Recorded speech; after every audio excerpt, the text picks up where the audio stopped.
अस्सलाम वालेकुम, मैं तिरमान आपकी खिदमत में हाज़िर हूँ। इस वक्त मैं सच टीवी इस्लामाबाद में मौजूद हूँ और मेरे साथ जो मौजूद है जो शख्सियत है हैदर ज़मान। हैदर साहब कैसे हैं? ठीक है, अल्लाह का शुक्र है। खैरियत है? अल्हम्दुलिल्लाह। नाज़रीन को बता दीजिएगा कि क्या करने आए हैं सच टीवी में। सच टीवी में मैं काम करने आया हूँ और इस वक्त मैं इस सीरियल प्रोड्यूसर का जो काम है वो सीख रहा हूँ, यहाँ पे काम कर रहा हूँ। इंशाल्लाह बहुत जल्द इस पे अबूर हासिल कर लेंगे और साथ साथ में जो दूसरे काम है वो भी सीख लेंगे इंशाल्लाह। अच्छा अच्छा, यहाँ पे एक बात बता दूँ आपको नाज़रीन कि सच टीवी सीखने के लिहाज से इंतहाई बहुत ही ज़बरदस्त है, बहुत ही बड़ा प्लेटफार्म है और बहुत ही ज़बरदस्त है।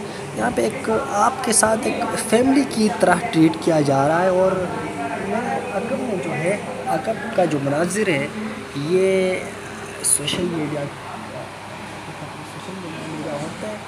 और सोशल दूसरा मीडिया जो वाले यहाँ पे है आपको मैं दिखा दूँ कि यहाँ पे आगे जो जहाँ पे प्रोडक्शन वाले जो जहाँ पे काम करते हैं एनालिज और दूसरे एसोसिएट प्रोड्यूसर और दूसरे प्रोड्यूसर्स सीनियर प्रोड्यूसर्स कहाँ पे काम करते हैं वो भी आपको दिखाऊंगा। और बाद में आपको पीसीआर का भी विज़िट करवाऊंगा, PCR, MCR, NCR, news room और इन सारी चीज़ों का आपको विज़िट करवाऊंगा।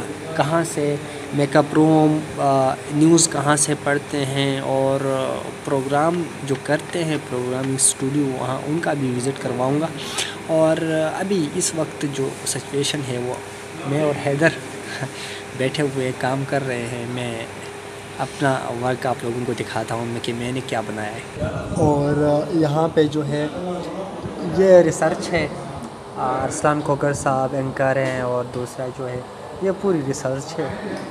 प्रोग्रामिंग से पहले रिसर्च करके एंकर साहब को देते हैं कंटेंट जो भी है।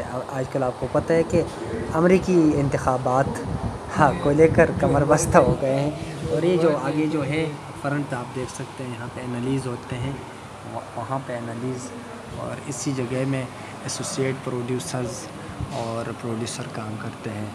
और ये इस वक्त हैदर साहब ये देख रहे हैं, आप देख सकते हैं ये हैदर और वो सामने जो है इंशाल्लाह नाजरीन यहाँ पे जो है टाइम कम है, हमारी रिकॉर्डिंग का टाइम हो गया है और इंशाल्लाह स्टूडियो का इंशाल्लाह पीसीआर, एमसीआर और एनसीआर का विज़िट इंशाल्लाह अगले प्रोग्राम में आप लोगों की खिदमत में पेश करेंगे। अभी इजाज़त दीजिएगा, अल्लाह हाफ़िज़।